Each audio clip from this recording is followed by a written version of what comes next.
Sejam bem-vindos. Na aula de hoje nós vamos estudar a química descritiva, sendo que nós já tivemos a oportunidade de estudar a parte relacionada à hidrosfera e atmosfera.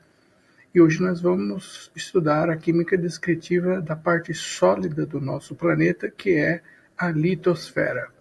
Aqui eu estou apresentando uma perspectiva do nosso planeta, e aqui nós temos a parte líquida, que é a hidrosfera, a parte gasosa, que é a camada de ar que protege o nosso planeta contra os raios solares do tipo UVC, que são muito prejudiciais, e essa camada da atmosfera protege o nosso planeta da ação desses raios nocivos. E aqui nós temos a parte sólida, que é a litosfera.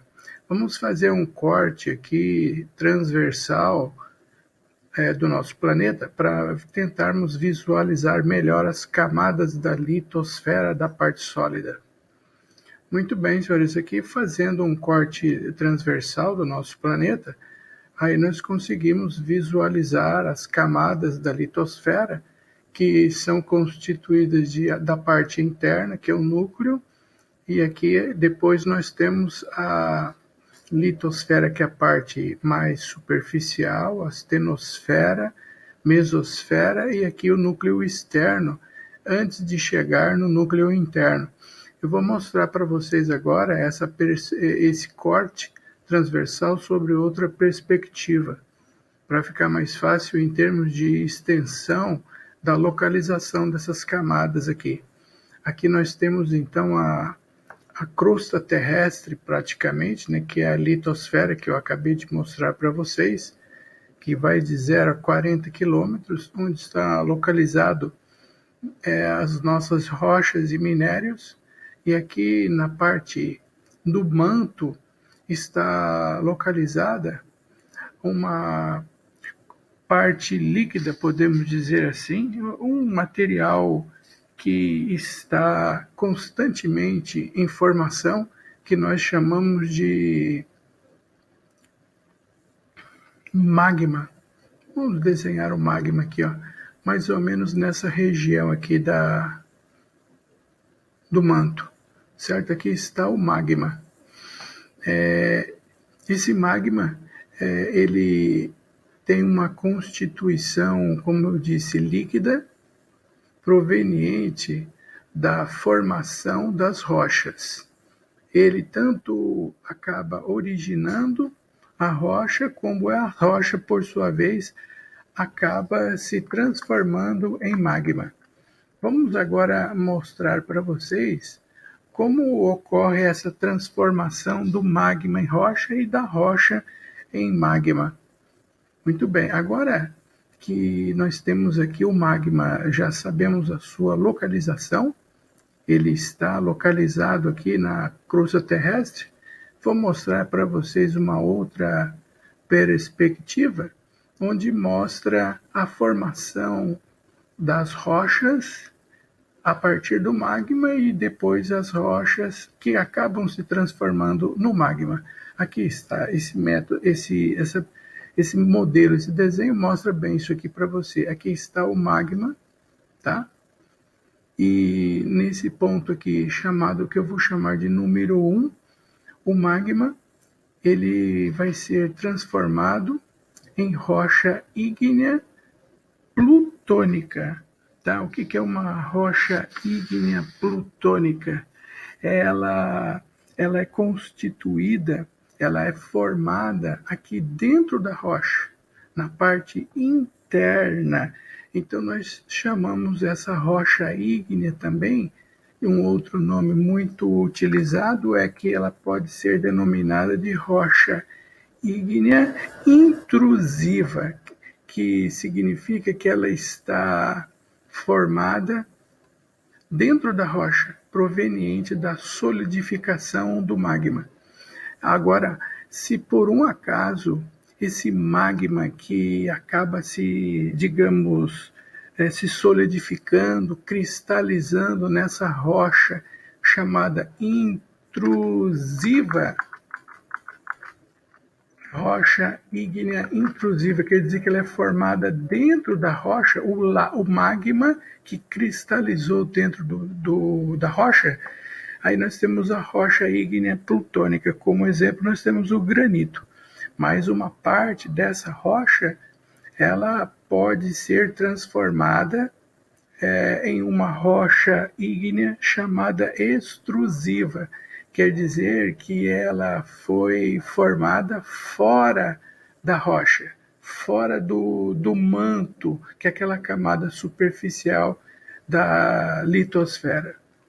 Rocha ígnea extrusiva, formado na parte externa da rocha. Um exemplo de rocha ígnea extrusiva, nós temos o basalto.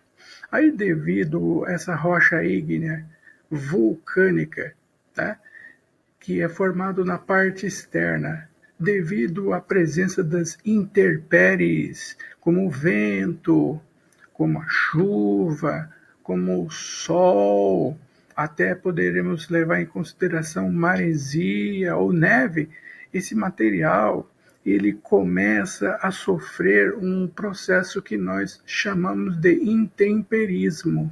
Exatamente.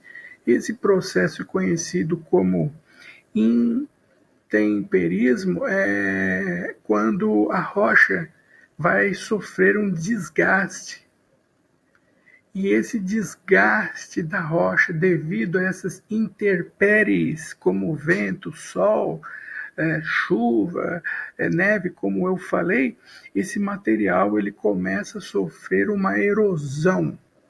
E, por consequência, esse material erosivo ele vai ser transportado e sedimentado e acaba originando o que nós chamamos de rocha sedimentar, constituída de sedimentos provenientes do intemperismo da rocha chamada de vulcânica extrusiva.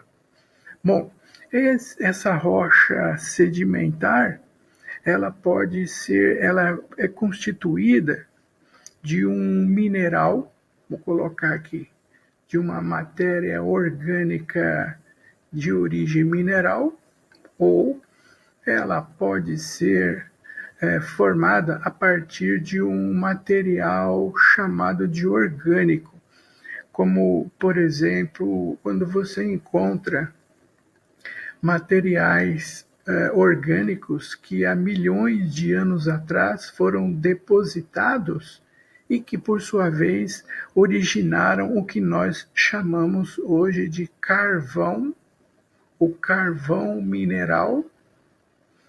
E também nós temos um outro material mineral muito utilizado pelo homem como fonte de energia, que é o que nós chamamos também de xisto.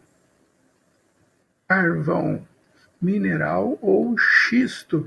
Isso tudo nada mais é do que rocha proveniente da decomposição de material orgânico, tá? Esse material orgânico que foi depositado há milhões de anos atrás e transformado em matéria orgânica. E como fonte mineral, nós temos exemplos de calcário, arenito, que são rochas orgânicas que são provenientes do intemperismo de rochas ígneas. Esse material, essa rocha sedimentar, ela vai sofrer um processo aqui chamado de metamorfismo, ou seja, ela vai, pela ação da temperatura e da pressão, a pressão devido à deposição das rochas. Então, o aumento da temperatura e também o aumento da pressão faz essa rocha sedimentar ser transformada em rocha metamórfica. O nome é bem sugestivo, porque ele mostra que essa rocha sedimentar ela está sofrendo uma metamorfose, uma transformação pela ação da pressão, da deposição das rochas e o aumento da temperatura interna ali, próximo, no meio do manto. Consequentemente, essa rocha chamada de metamórfica também tem vários exemplos. Hoje nós temos exemplos de rochas metamórficas, como o mármore, como a ardósia, que depois esse material será submetido a uma fusão. Vai ocorrer um derretimento dessa rocha metamórfica e quando esse material for derretido, aí ele volta e forma o magma novamente. E isso constitui o que nós chamamos de o ciclo das rochas, exatamente.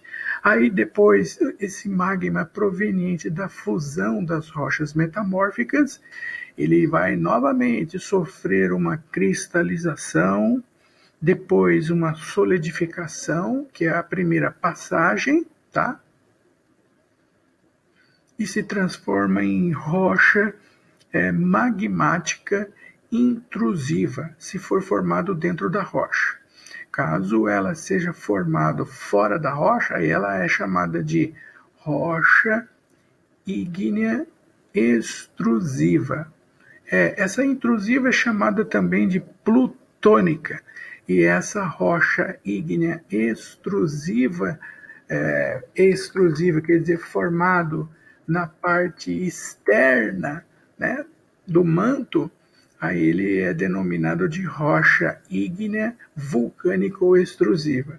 Aí, no número 2, essa rocha ígnea extrusiva vai sofrer a ação do tempo e vai depois ser transformado em uma rocha sedimentar. Esta rocha sedimentar, por sua vez, vai sofrer um metamorfismo. Isso daqui já é o item número 3. Esse metamorfismo faz a rocha sedimentar sofrer uma metamorfose e ser transformada em rocha metamórfica, que depois aí acontece o processo novamente. Ele é derretido, ele é fundido e forma o magma. Aí depois começa todo o ciclo novamente. Isso é o que nós chamamos de o ciclo das rochas, certo? Muito importante, porque, mas você fala, mas PC, o que tem a ver uma rocha com a química? Isso não deveria ser dado pelo professor de geografia, que fala a respeito dessas questões? O que tem a ver a química com isso? Tem tudo a ver. Absolutamente tudo a ver, porque essas rochas, onde elas são formadas, ela contém os elementos químicos essenciais para a nossa sobrevivência. Antes de falarmos da parte química relacionada a essas rochas, eu só quero mostrar aqui um infográfico disso que eu acabei de mostrar para vocês aqui, ó. O magma, ele se forma, e aí depois, no número 1, no item de número 1, ocorre a formação das rochas ígneas intrusivas e extrusivas. Essa flechinha em azul aqui é o número 1, tá? Depois, no número 2, essa rocha chamada intrusiva, né, ou extrusiva, que é a rocha ígnea, ela é transformada posteriormente numa conhecida como a rocha sedimentar. Aí a rocha sedimentar também pode formar magma, tá? Ou, número 3, ela pode sofrer um processo de intemperismo, onde a rocha chamada de ígnea, ela é transformada em rocha sedimentar pela pressão, ou melhor, pela ação do vento, da temperatura, do calor, e tudo isso leva em consideração que a rocha chamada de ígnea, ela é transformada em rocha sedimentar, que pode ser de natureza mineral ou conter material orgânico. Isso é no número 3 que eu estou falando. Aí depois, esse material sedimentar, aqui está as rochas sedimentares, são transformadas em metamórficas, e aí no número 4, aqui ó, no número 4, quando essas rochas metamórficas, pela ação da temperatura e também do calor, elas acabam se transformando no magma, e o magma volta e o ciclo ele é restabelecido. Esse infográfico mostra para vocês bem claramente como essas rochas se formam. Rocha ígnea ou vulcânica intrusiva e extrusiva, nós temos a rocha sedimentar e também a rocha metamórfica. Gravem esses 3 tipos de rochas que são formadas. E agora nós vamos estudar a constituição química dessas rochas. Qual a constituição? Do que é constituído esse material mineral? De elementos químicos, sim, exatamente. De elementos, sódio, potássio, ferro, alumínio e etc. Todos os elementos naturais da tabela periódica estão constituídos nas rochas. Vamos começar falando para vocês aqui dos principais, dos mais abundantes. Se perguntarem para vocês assim, quais são os elementos encontrados em maior abundância na crosta terrestre? Tá, então vamos lá. Em primeiro lugar, os elementos constituintes em maior abundância na crosta terrestre é o que nós chamamos de sílica ou cristal de rocha. É simplesmente o constituinte químico da areia. É verdade, o constituinte da areia. A areia ou sílica é 50% constituído de oxigênio e 25% constituído de silício, cujo total, somando o silício mais o oxigênio, dá um total de 75%, só os constituintes da sílica, sobrando 25% para os demais elementos, dos outros elementos que restaram, os mais abundantes são, em terceiro lugar, depois do silício e do oxigênio, nós temos o alumínio. Ele constitui 8% em massa da parte sólida do nosso planeta. Em terceiro lugar, nós temos 5% da crosta terrestre constituída de ferro. Esses são os mais importantes. Silício, oxigênio, constituintes da sílica, que é o constituinte químico da areia, 8% de alumínio, 5% de ferro. Aí tem outros elementos, como o cálcio com 3,6%, sódio, potássio, magnésio e etc. Mas esses 4 aqui vocês devem saber: oxigênio, silício, alumínio e ferro.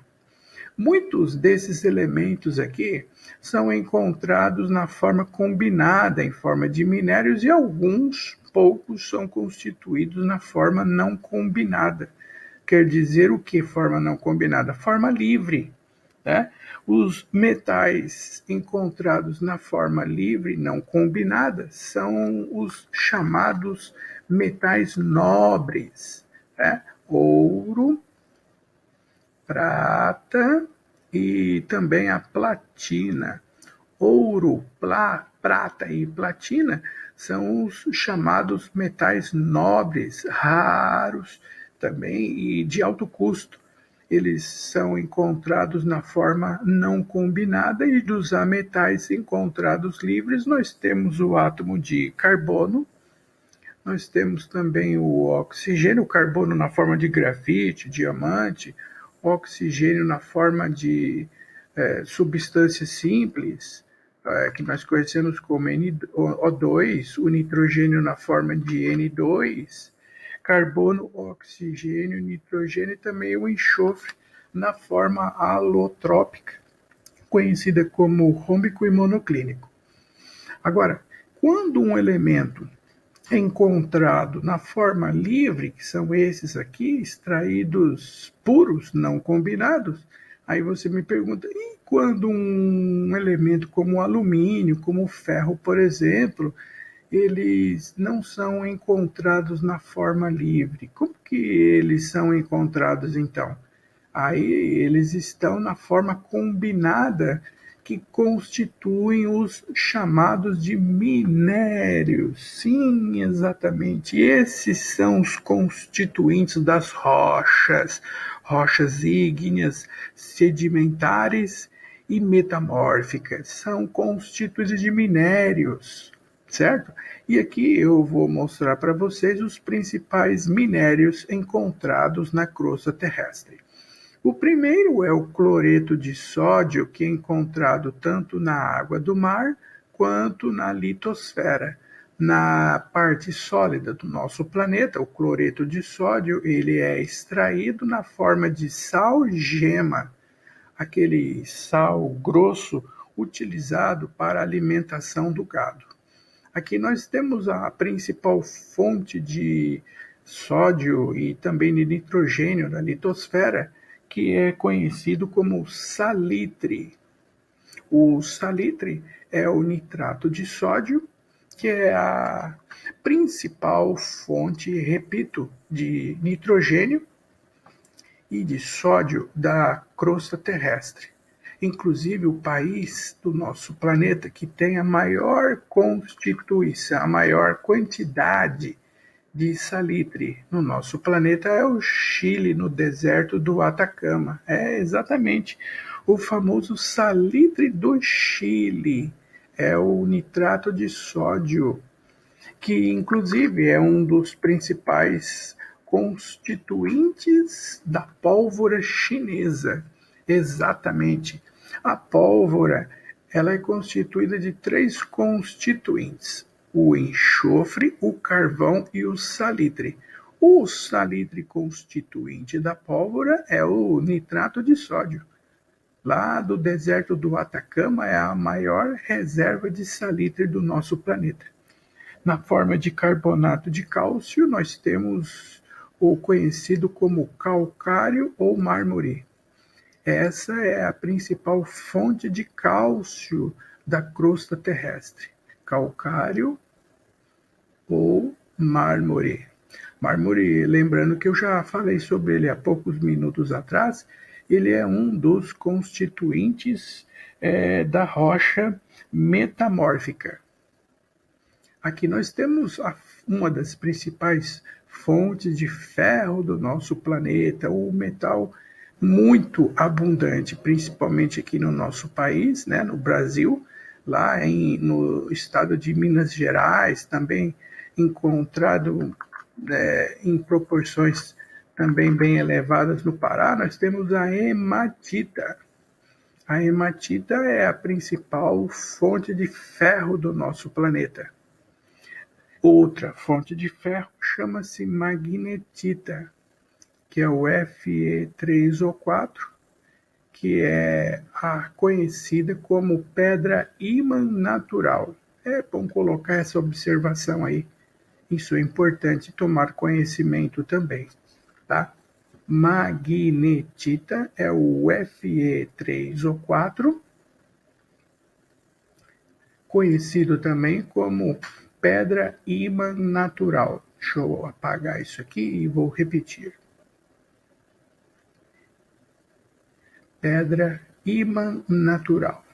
Aquele ímã famoso que vocês conhecem, ele é extraído da crosta terrestre. Aqui nós temos a principal fonte de alumínio da crosta terrestre, conhecido como bauxita. É exatamente a principal fonte da qual se extrai o alumínio da natureza, chama-se bauxita. E aqui no Brasil também nós temos uma grande quantidade de reserva de alumínio encontrado aqui no nosso país. Minas Gerais, também lá no norte do Brasil, nós encontramos também no Maranhão, também no Pará, ou seja, o Brasil é um país riquíssimo em termos de reservas desses minérios, dos quais serão purificados e depois nós vamos, dessa purificação, extrair os metais para uso comercial, que nós vamos falar de alguns importantes agora. Aqui nós temos o principal minério na qual se extrai o estanho da natureza da litosfera, chamado de cassiterita, que é o óxido de estanho. Depois nós temos aqui o minério da qual se vai se extrair o manganês, que nós conhecemos como pirolusita. Os professores de geografia que falam muito desses minérios, né? Então eles falam nas aulas de geografia, mostrando para os alunos onde são as maiores reservas mundiais e também regionais desses minérios. Agora você está tomando conhecimento quimicamente de quem é qual é a constituição química do minério. Aqui esse sulfeto de ferro e cobre, que é a principal fonte de cobre da litosfera, chama-se de calcopirita, fonte de cobre da natureza. Depois nós temos o sulfeto de ferro, que é chamado de pirita de ferro. Pirita de ferro é a fonte aqui não de ferro, mas principalmente de enxofre, que nós usamos extraindo esse enxofre para produzir o ácido sulfúrico. Essa pirita de ferro ela é muito semelhante a uma pepita de ouro, mas não é o ouro, é o que eles chamam de ouro dos tolos, porque visualmente ela é muito parecida com a pepita de ouro. Até os especialistas que mexem com penhores têm dificuldades de macroscopicamente identificar uma pepita de ouro com uma pirita de ferro. Aqui nós temos o sulfeto de mercúrio, que é conhecido como cinábrio. Esse minério, conhecido como cinábrio, é a fonte de mercúrio da natureza. Eu vou extrair esse minério da rocha e vou purificá-lo e obter o metal para uso industrial. O sulfeto de chumbo, ele é conhecido como galena. Sulfeto de chumbo é um minério da qual se extrai o chumbo. E para finalizarmos, nós temos aqui o sulfeto de zinco, que é um minério da qual se extrai o zinco da natureza. Ele é conhecido como blenda.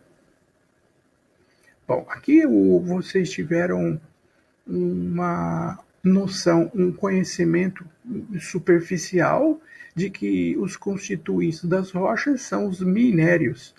E esses minérios agora serão purificados com a finalidade de obtenção do metal para uso comercial. Então, por exemplo, está vendo aqui a galena, blenda, o cinábrio? Então eu vou pegar esses minérios, certo? E esses minérios agora serão submetidos a um processo chamado de purificação. E nessa conhecida como purificação desse minério, eu vou depois obter o metal. Depois de extraído, depois de purificado, esse metal vai ser utilizado industrialmente. Nós não vamos assim estudar todas as extrações dos metais mais importantes. Eu vou citar aqui o alumínio, o cobre e o ferro. Mas nessa aula eu vou falar do alumínio, do cobre, e numa outra aula, continuando esse tema, nós vamos depois estudar a obtenção do ferro. Ferro, alumínio e cobre por enquanto. O minério da qual vai ser extraído o alumínio, eu acabei de apresentar para vocês há poucos minutos atrás. Aqui está ele, o óxido de alumínio, conhecido como bauxita. Muito bem, a bauxita será submetida a um processo de purificação para retirar o alumínio do minério, e esse processo de purificação chama-se eletrólise. Não vai ser neste momento que nós vamos aprender detalhadamente essa eletrólise, somente quando estudarmos esse tópico no terceiro ano do médio. Tá? Aqui no segundo ano, nós vamos dar uma ênfase só a essas questões mais relevantes sobre o ciclo das rochas, e que os minérios são constituídos das rochas, e que se eu pegar o minério, purificá-lo, eu vou obter o metal para uso industrial. E dessa purificação obtém-se uma quantidade de alumínio de 99,99% de alumínio. Esse processo de purificação do alumínio, conhecido como eletrólise, ele é um processo extremamente oneroso. Isso não é barato. Isso é um processo caro, e que outro detalhe importante, além de ser caro, ele gasta muita energia. Para vocês terem uma ideia, olha aqui está o ΔH, que é a quantidade de energia necessária para decompor a bauxita. 300 quilojoules, tá? Por mol de bauxita. Agora, depois de purificado o alumínio, depois de obtido, aí ele tem diversas aplicações, como na construção civil, por exemplo. O que eu faço com o alumínio na construção civil? Ele tem diversos usos, inúmeros usos. Por exemplo, utilizado para confeccionar portas, janelas, principalmente para as pessoas que moram no litoral, né? O alumínio tem a vantagem de não sofrer o processo de corrosão. Também eu posso colocar aqui escadas, que também é utilizado pela construção civil, etc. Utensílios domésticos, como panelas, por exemplo, brinquedos, bicicletas, indústria automobilística, para confeccionar, por exemplo, os automóveis, a base dos motores feito hoje de alumínio, indústria aeronáutica, por exemplo, utilizado para confeccionar a fuselagem dos aviões e muitas outras aplicações. Aqui eu quero fazer o destaque mencionar dois aspectos importantes. No primeiro, que a indústria da reciclagem do alumínio, ela é muitíssimo importante, porque vocês viram há poucos instantes atrás que para eu tirar o alumínio da bauxita eu gasto 300 quilojoules de energia, pois fiquem vocês sabendo que a obtenção do alumínio pelo processo da reciclagem vai gastar 95% a menos daquela energia utilizada para tirar o alumínio da bauxita. Só para vocês terem noção do que eu estou falando, a obtenção do alumínio pelo processo da reciclagem, quando as pessoas retiram as latinhas de refrigerante, de cervejas, etc., e depois elas são prensadas, e na prensa dessas latinhas você faz uma fusão, né? Você vai aquecer esse material, e nesse aquecimento você vai gastar apenas 95% da energia gasta para tirar o alumínio da bauxita. 95% de 300 quilojoules, pasmem vocês, pasmem todos, a quantidade de energia é apenas 15 quilojoules. Poxa, se nós levarmos em consideração que a energia ela é muito cara, Então, a vantagem, principalmente ecológica, sobre o ponto de vista, porque se eu reciclo esse alumínio, eu estou deixando de retirar a bauxita da natureza e da bauxita purificada obter o alumínio. Então, hoje, por isso é muito, digamos assim, é muito rentável o processo de reciclagem do alumínio. Um outro detalhe muito importante, o processo de oxidação do alumínio é um caso curioso. Quando o alumínio ele é exposto na presença do oxigênio da atmosfera, do ar, né? Em presença do ar, olha que interessante o que eu vou falar para vocês. Normalmente, no caso do ferro, que nós vamos estudá-lo em uma próxima oportunidade, quando o ferro é oxidado, isso traz um prejuízo muito grande para a construção civil, para pontes, né, automóveis. Você que mora no litoral, você sabe muito bem o que eu estou falando, né?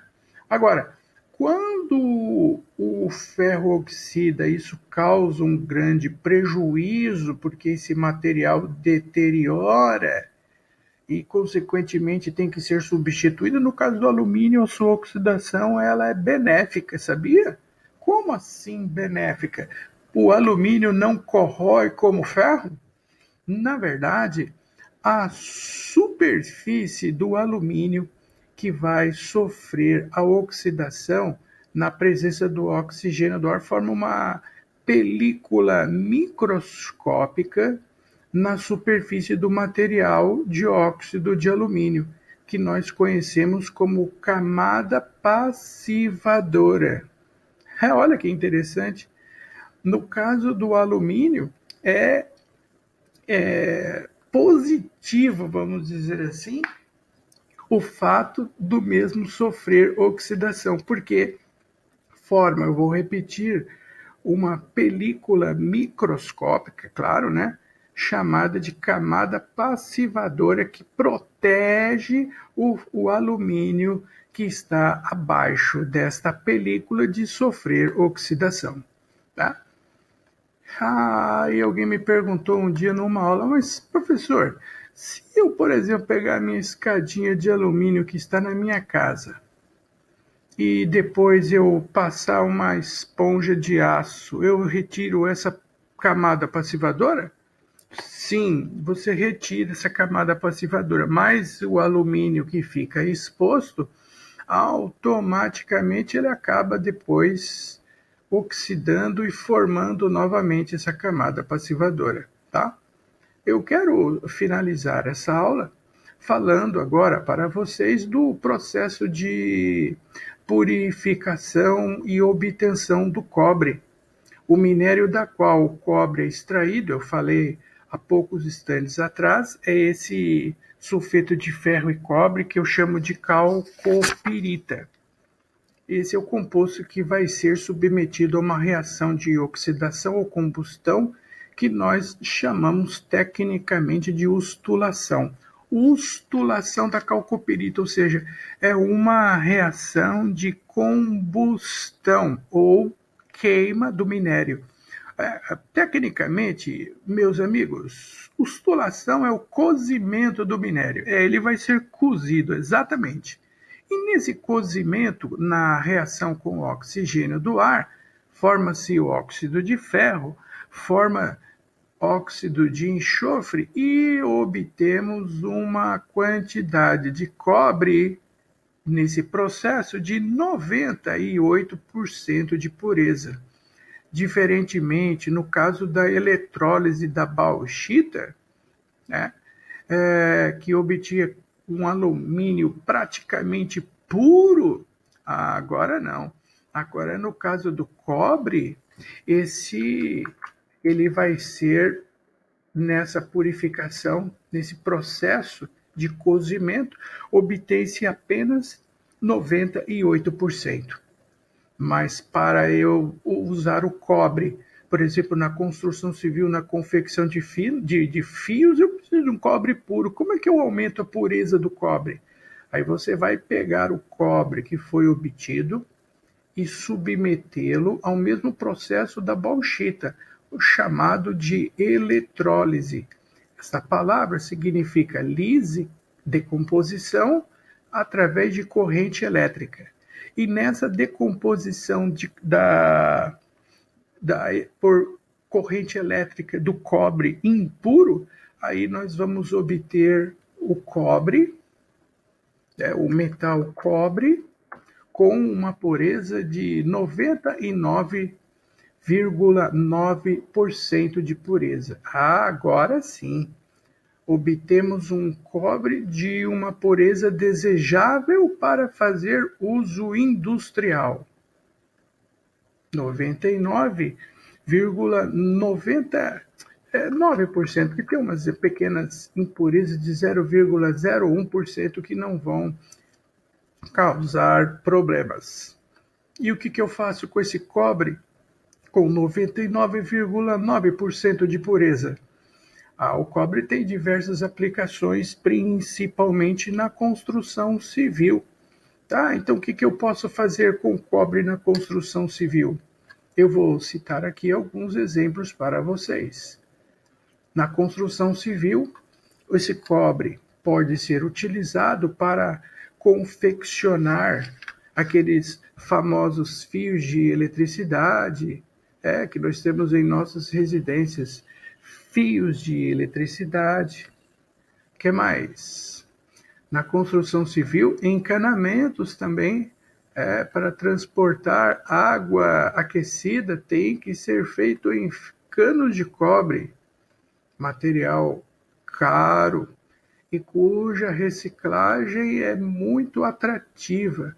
Por isso, muitas pessoas acabam furtando redes elétricas inteiras para obter o cobre e revendê-lo para pessoas que acabam fazendo a fusão do cobre e a reutilização dele. Mas, infelizmente, no nosso país, muitas pessoas agem de forma ilícita para obter o cobre de outra maneira. Encanamento, escrevi errado aqui, eu vou corrigir. Utensílios domésticos. Utensílios domésticos feitos de cobre. O que eu posso fazer com cobre? Eu posso fazer principalmente panelas, Hoje a culinária está no auge, E diversos alimentos são produzidos em panelas de cobre que não são baratas, viu? São caras. Pronto, agora que eu corrigi aqui, eu vou escrever utensílios domésticos feitos de cobre, como, por exemplo, as panelas. E um detalhe muitíssimo importante, o cobre associado a outros metais constitui uma mistura que nós chamamos de ligas metálicas. Existem duas ligas metálicas de cobre muito importantes. Isso você tem que saber, viu, queridos? Peço a gentileza que vocês anotem aí. Duas ligas metálicas constituídas de cobre, o bronze, e nós temos também o latão. No caso do bronze, ele é constituído de uma liga metálica de cobre com estanho. Eu vou anotar aqui, cobre com estanho. E no caso especificamente do latão, é uma liga metálica de cobre com zinco. O bronze utilizado para confeccionar obras de arte, por exemplo, sinos, utensílios de decoração. E no caso do latão, principalmente usado para confeccionar, por exemplo, instrumentos musicais. Para finalizar, eu vou falar para vocês do processo de obtenção do cobre oxidado. O cobre, na presença do ar úmido, Ar úmido é quando eu tenho oxigênio do ar e vapor d'água. Oxigênio do ar com vapor de água estabelece o que eu chamo de ar úmido. E o cobre, na presença do ar úmido, primeiramente ele se transforma em hidróxido de cobre 2. Ele vai reagir com o gás carbônico existente na atmosfera e formar um sistema em equilíbrio dinâmico com carbonato de cobre mais água. Como trata-se de um equilíbrio dinâmico, a mistura de carbonato de cobre com hidróxido de cobre forma na superfície do cobre um material esverdeado que vocês já devem ter visto. Esse material esverdeado é chamado de azinhavre ou zinabre. É quando você tem um material de cobre que, quando ele oxida, forma-se um resíduo sólido esverdeado na sua superfície. Ok? Na próxima oportunidade que nós falarmos sobre a química descritiva, falaremos da obtenção do ferro, mas por enquanto é isso. Eu agradeço a todos a atenção. Muito obrigado.